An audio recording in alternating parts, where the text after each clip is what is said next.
रसिक श्रोत्यांना नमस्कार. आज आपण ऐकणार आहोत शकुंतला गोगटे लिखित समांतर रेषा या कादंबरीचा भाग 24. उत्तरेला घरी परत यायला रात्रीचे 10 वाजून गेले होते. दादासाहेबांच्या आग्रहावरून रात्रीचं जेवण तिनं त्यांच्याकडेच घेतलं होतं. नंतर मालतीला सोबतीला घेऊन ती घरी झोपायला आली होती. आपण घरी पोहोचण्यापूर्वी श्रीरंग घरी आलेला असेल की काय, अशी उत्तरेला मनातून शंका वाटत होती. बहुधा तो घरी उशिरा येत असला तरी त्याचा काही नेम नव्हता. नेमकी त्याच दिवशी त्याला लवकर घरी परत यायची बुद्धी सुचेल अशी उत्तरेला भीती वाटत होती. पण तिनं पाहिलं तर श्रीरंग घरी आलेला नव्हता. तिनं मुकाट्यानं घराचं कुलूप काढलं आणि मालतीसह ती घरात आली. दिवसभराच्या दगदगीनं ती अतिशय दमून गेली होती. तरी पण मालतीला काहीतरी द्यायला पाहिजे म्हणून तिनं 2 कप कॉफी तयार केली. कॉफी घेऊन झाल्यावर तिनं स्वतःच्या खोलीतच मालतीचीही गादी घातली. कुठली कोण मालती? इतके दिवस तिच्या ना ओळखीची ना देखीची, पण आज त्याच मालतीचा तिला केवढा मोठा आधार वाटत होता. मालती आणि ती काही वेळ अंथरुणावरच गप्पा मारत पडल्या होत्या. नंतर मालतीला झोप लागली. उत्तरेच्या मनात मात्र दिवसभरात घडलेल्या घटना एकसारख्या घोळत होत्या. तिचे बँकेतले हेलपाटे, दादासाहेबांच्या घरच्या फेऱ्या, श्रीरंगबद्दल पोलिसांच्यात दाखल केलेली कंप्लेंट, सारंच न भूतो न भविष्यती असं घडून आलं होतं. श्रीरंगाशी लग्न करून अगदी थोडेच दिवस झालेले होते, तोवरच तिच्या संसाराचा डाव उधळला गेला होता. नशिबाच्या फाशांनी अगदीच विपरीत दान दिलं होतं. श्रीरंगाचं खरं स्वरूप कळून आल्यावर उत्तरेचे डोळे आता अगदी साफ उघडले होते. या साऱ्या प्रकारात दादासाहेबांची तिला खूपच मोलाची मदत झाली होती. त्यांच्या सल्ल्यानं तिनं पोलिसांकडे जाऊन श्रीरंगाबद्दल पैशाच्या अफरातफरीची आणि मालमत्तेच्या चोरीची तक्रार नोंदवली होती. पोलीस इन्स्पेक्टर सुद्धा तिच्या कल्पनेपेक्षा तिच्याशी फारच सहृदयपणानं आणि सभ्यपणानं वागले होते. श्रीरंगाचा स्वतंत्र लॉकर त्यास परस्पर उघडता येऊ नये अशी व्यवस्था त्यांनी ताबडतोब केली होती.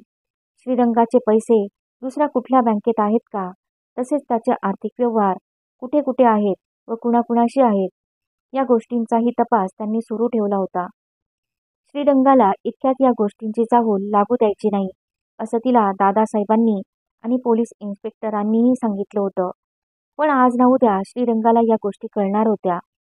त्यानं केलेल्या गुन्ह्याची त्याला पुरेपूर शिक्षा मिळावी अशी उत्तरेची इच्छा होती. तिनं त्याच्या विरुद्ध जे करायचे ते केलं होतं, पण त्यानं प्रियवंदेच्या ट्रस्टचे जे 30,000 रुपये दडपून ठेवले होते त्या बाबतीत मात्र उत्तरेला काही करता येणार नाही असं दादासाहेबांनी तिला सांगितलं होतं. याबद्दलची तक्रार प्रियवंदेनंच पोलीस खात्यात नोंदवायला हवी होती. उत्तरेला त्या बाबतीत प्रियवंदेच्या बाजूनं साक्ष देण्यापलीकडे दुसरं काही करता येण्याजोगं नव्हतं. श्रीरंगाच्या प्रत्येक गुन्ह्याची त्याला शिक्षा व्हावी असं दादासाहेबांनाही वाटत होतं. म्हणून उत्तरेनं प्रियवंदेला भेटावं आणि तिच्याकडून पोलिसांकडे हा गुन्हा नोंदवला जावा असं दादासाहेबांनी उत्तरेला सुचवलं. पण आपण मुद्दाम जाऊन प्रियवंदेला भेटायचं ही कल्पना उत्तरेला अगदी अप्रिय वाटत होती.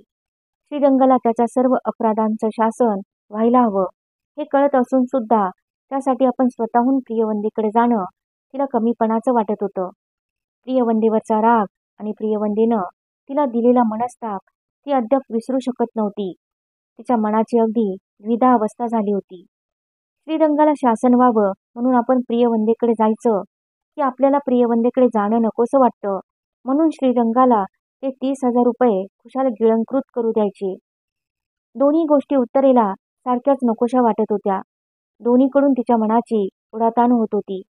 त्या विचाराच्या कात्रीत सापडून ती अंथरुणावर पडलेली असतानाच बाहेरचं दार वाजलं. श्रीरंगाची स्वारी घरी परत आलेली दिसत होती. उत्तरेनं उशालगतची बॅटरी घेऊन घड्याळाकडे पाहिलं. 12:30 वाजून 7 मिनिटं झाली होती. श्रीरंग कधीकधी इतक्या उशिरा येऊनही लवकर झोपायला जात नसे. काहीतरी बडबड करत तो कित्येकदा उत्तरेच्या खोलीतच येऊन बसे.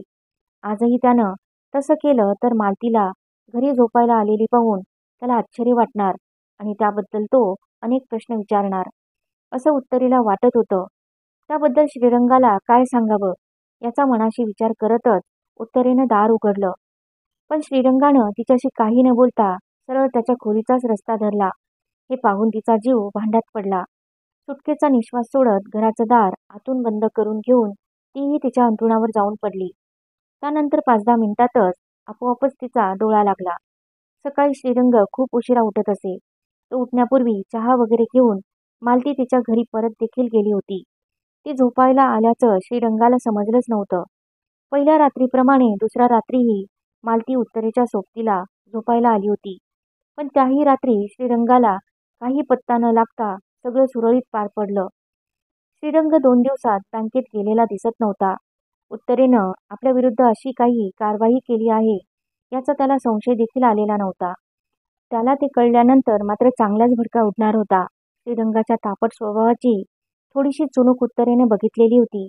याशिवाय दादासाहेबांच्या घरातल्या माणसांच्याकडून श्रीरंगाबद्दल तिनं जे ऐकलं होतं त्यावरून त्याच्या मगरूर, दुष्ट आणि चिडखोर स्वभावाची तिला पूर्ण कल्पना आली होती.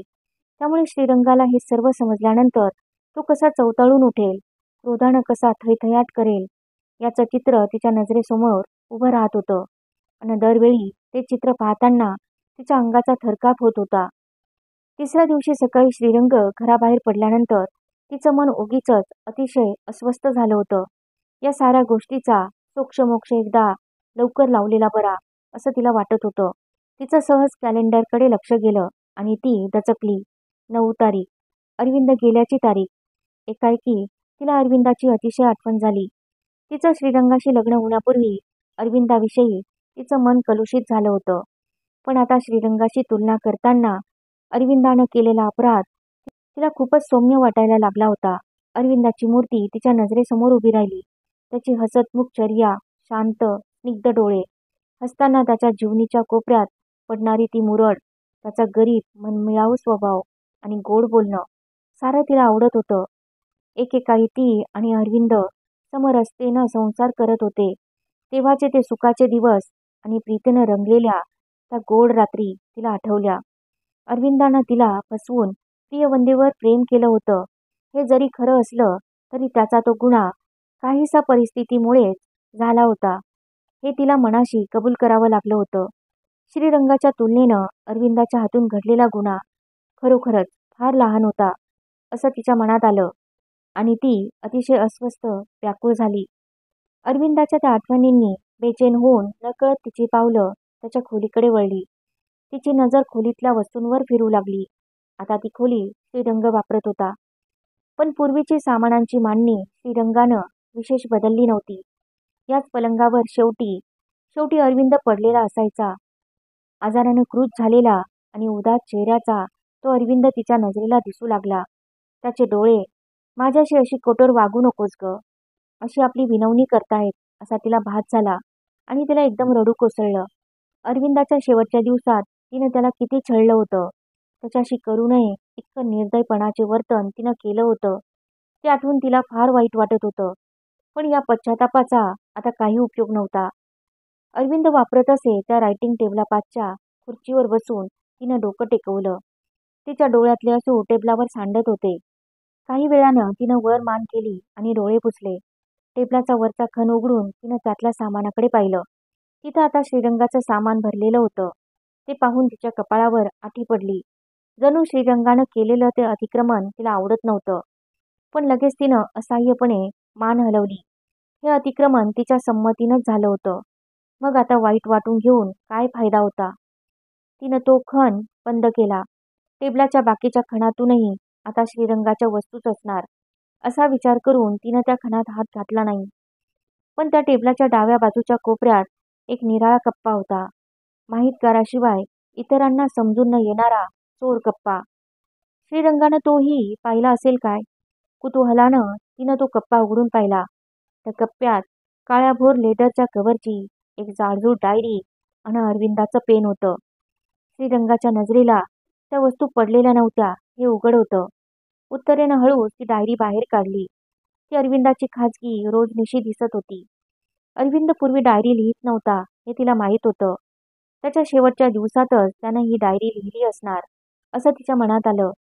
तिचा अंदाज साधारण खरा होता. अगदी शेवटच्या दिवसात नव्हे, पण साधारण तिचं ऑपरेशन करायचं ठरल्यापासून त्यानं ती डायरी लिहायला घेतली होती. तो मजकूर वाचल्या वाचून उत्तरेला राहावेना. तिची उत्सुक नजर डायरीच्या पहिल्या काही पानांवरून फिरू लागली. उत्तरेला हे ऑपरेशन अगदी नकोसं वाटतंय. तिच्या मनातल्या भावना मला कळत का नाहीत? दुःख एवढंच की अजून माझं मन मात्र उत्तरेला समजत नाही. या ऑपरेशन नंतर माझी लाडकी उत्तरा एक प्रकारे मला कायमची अंतरणार आहे. या गोष्टीचं काहीच का दुःख मला होत नसेल? वास्तविक तिला वाचवण्यात माझा स्वार्थ आहे. पण माझ्या स्वार्थासाठी मी तिला जाणून बुजून मृत्यूच्या खाईत कसा लोटू? मला स्त्री सुखावाचून जन्म घालवावा लागला तरी चालेल, पण उत्तरेचं जीवित पुष्प मी अकाली सुकू देणार नाही. कामजीवन म्हणजे माणसाच्या आयुष्याचं सर्वस्व तर नव्हे ना. तो भाग आमच्या दोघांच्या नशिबात फार दिवस लाभणार नव्हता. असं म्हणून हा विषय आम्ही दोघांनीही मनातून पार हद्दपार करायला हवा. उत्तरेला मात्र हे कितीही समजावून सांगितलं तरी पटत नाही.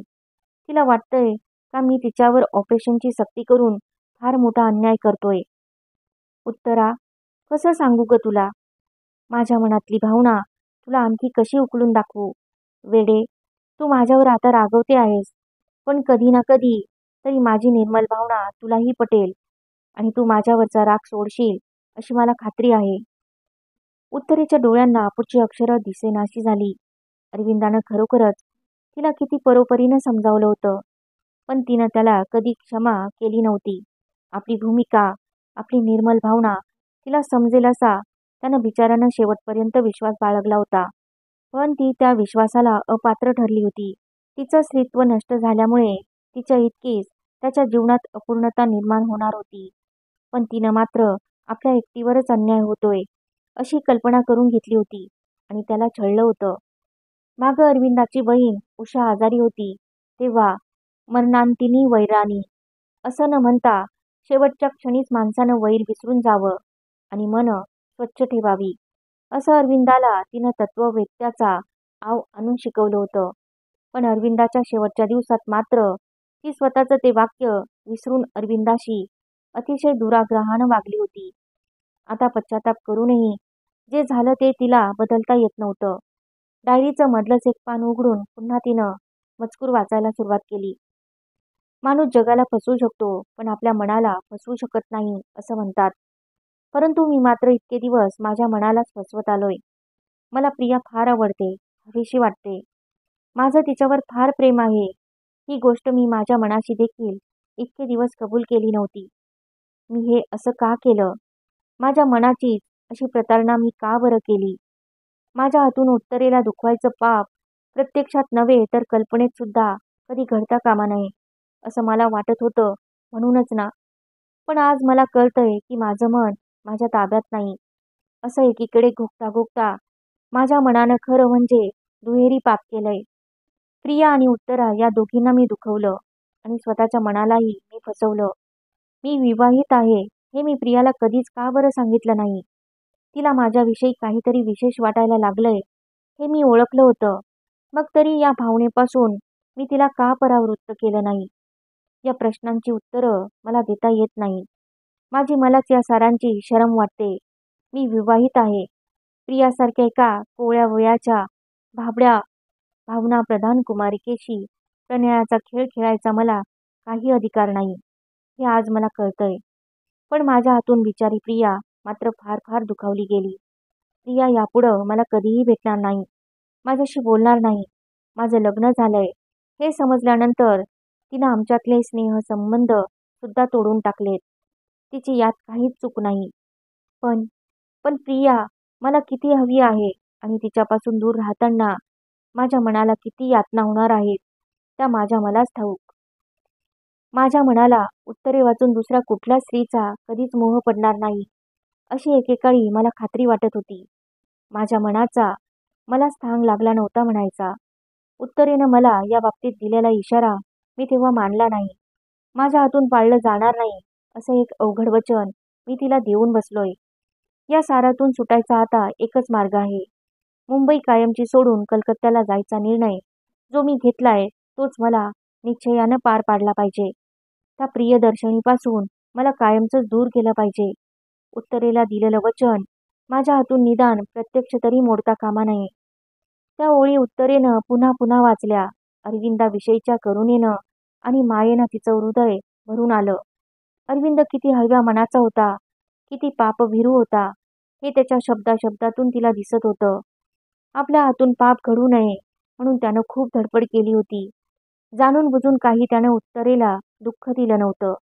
उत्तरेनं डायरीचं आणखी एक पान उघडलं. उत्तर मला मुद्दाम दूर ठेवते आहे. माझं जीवन जास्तीत जास्त कसं असह्य करता येईल असंच वागायचा तिनं चंग बांधलाय. माझं मन किती दुबळं आणि बेचैन बनलंय याची तिला मुळीच जाणीव नाही. यावेळी तिच्या प्रेमाची, तिच्या सहानुभूतीची, आपलेपणाच्या 2 गोड शब्दांची मला फार गरज आहे. पण नेहमी याच वेळी मला समजून न घेता, सांभाळून न घेता तीही उलट मला दूर लोटते. माझा पाण उतारा करण्यात, मला पदोपदी दुखावण्यात तिला तरी कसलं सुख लागतं देवालाच ठाऊक. मी जेवतो का उपाशी राहतो, झोपतो का जागा असतो, कशाचीही ती दखलच घेत नाही. संध्याकाळी मी दमून भागून घरी यावं तर बाईसाहेब क्लबात गेलेले असतात. सीताराम मला चहा करून देतो. खायला करू का म्हणून विचारतो. पण तो चहा आणि ते खाणं मला मुळीच गोड लागत नाही. ज्या घराकडे गृहिणीनंच पाठ फिरवलीये त्या घरातला पुरुष तरी गृहस्थ कसा राहणार? तो परस्तच होणार. आताच्या मला घरी यावंसच वाटत नाही. या साऱ्या परिस्थितीत माझं मन नकळत प्रियाकडे झेपावू बघतंय. तिनं मला भेटायची बंदी केलीये, पण ती मोडावी आणि उत्तरेच्या मनाची पर्वा न करता मला हवं ते मी मिळवावं असे विचार माझ्या मनात येतात. प्रिया मला फार हवी आहे, पण ते पाप आहे. काय करू मी? देवा, तू सांग मी काय करू? उत्तरेनं डायरी मिटली. अरविंदानं जे लिहिलं होतं ते वाचून ती अतिशय गंभीर झाली. त्यानं लिहिलेलं सारं खरं होतं. सूड बुद्धीनं अरविंदाशी ती खरोखरच कठोरपणानं वागली होती. तिनं अरविंदाला समजून घ्यायचा कधी प्रयत्नच केला नव्हता. स्वतःच्या हातानंच तिनं त्याला प्रियवंदेकडे लोटलं होतं. या साऱ्या प्रकारात अरविंद जितका दोषी होता तितकीच ती स्वतःही दोषी होती. ती सगळी डायरी तिनं अथपासून इथपर्यंत वाचून काढली. वाचताना अनेकदा तिचे डोळे भरून आले आणि मन अगदी उदास होऊन गेलं. अरविंदाविषयीचा उरलासुरला रागही तिच्या मनातून धुवून निघाला.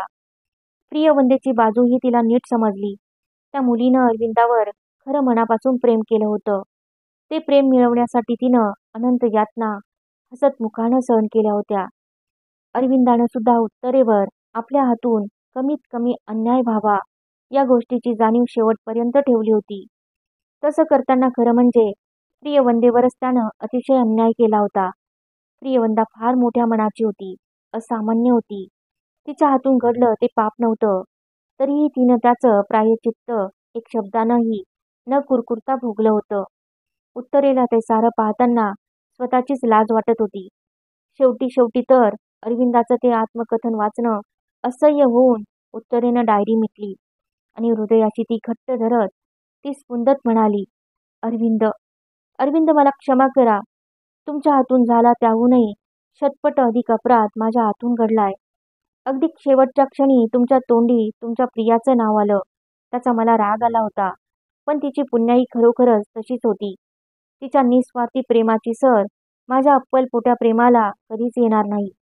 तुमच्या बाबतीत माझ्या हातून जे निर्दयपणाचं वर्तन घडलं ते मला आता पश्चात्तापानं सुद्धा पुसून काढता येणार नाही. पण आता निदान प्रियवंदेवर तरी अन्याय होऊ देणार नाही. तुमची शपथ अरविंद, मी तिच्या पाठीशी उभी राहीन. मी आपणहून तिला जाऊन भेटेन. मानापानाच्या खोट्या कल्पना मी माझ्या आड येऊ देणार नाही. इतके दिवस प्रियवंदेला सवत समजून मी तिचा मत्सर केला, पण यापुढे मी तिला माझी धाकटी बहीण समजेन. दुर्दैवानं तुमच्या प्रीतीचा अंकुर माझ्या कुशीत रुजला नाही, पण आता समीरच्या रूपानं तुमचा अंश अजूनही या जगात आहे. माझ्या मायेचं सिंचन करून तुमचा हा अंकुर मी वाढवीन. तुम्ही अगदी निश्चिंत राहा. तुमच्या आत्म्याला आता तरी चिर शांती लाभू दे. प्रियवंदा आणि समीर यांची तुम्ही काही काळजी करू नका. मी जगले तर आता फक्त त्यांच्यासाठीच जगेन. तुम्ही हे सारं ऐकताय ना अरविंद? आता तरी तुम्ही मला क्षमा कराल ना? काही वेळानं तिनं ती डायरी स्वतःच्या कपाटात नीट कुलपात ठेवून दिली. श्रीरंगाला पुरेपूर शासन करायचं. प्रियवंदेला भेटून तिला सगळी मदत करायची. अरविंदानं ठेवलेले 30,000 रुपये तिला परत मिळवून द्यायचे. पण आपण स्वतः संन्यस्त वृत्तीनं जगून अरविंदाची जास्तीत जास्त ठेव प्रियवंदा आणि समीर यांच्या स्वाधीन करायची असं उत्तरेनं ठरवलं होतं. त्या रात्री मालती तिच्या सोबतीला येऊ शकणार नव्हती, कारण मालतीच्या धाकट्या मुलाला थोडा ताप भरला होता. पण उत्तरेला आज त्या घरात एकटीला भीती वाटत नव्हती. जणू त्या डायरीच्या रूपानं अरविंदच तिच्या सोबतीला होता. श्रीरंगाची सुद्धा आता तिला पर्वा वाटत नव्हती. शांत मनानं ती तिची रोजची कामं करत होती. संध्याकाळ व्हायला अजून थोडा अवकाश होता. त्यामुळे श्रीरंग इतक्यात घरी यायचा बिलकुल संभव नव्हता. अजून जॉन परेरा त्याच्या ऑफिसात असला तर त्याला फोन करावा आणि त्याच्याकडून प्रियवंदेचा पत्ता विचारून घ्यावा, असं उत्तरेच्या मनात आलं.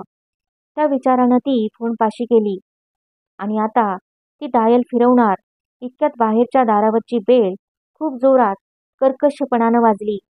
यावेळी कोण आलं असणार या विचारानं त्रासिकपणानं तिनं फोन खाली ठेवला आणि ती दाराकडे गेली.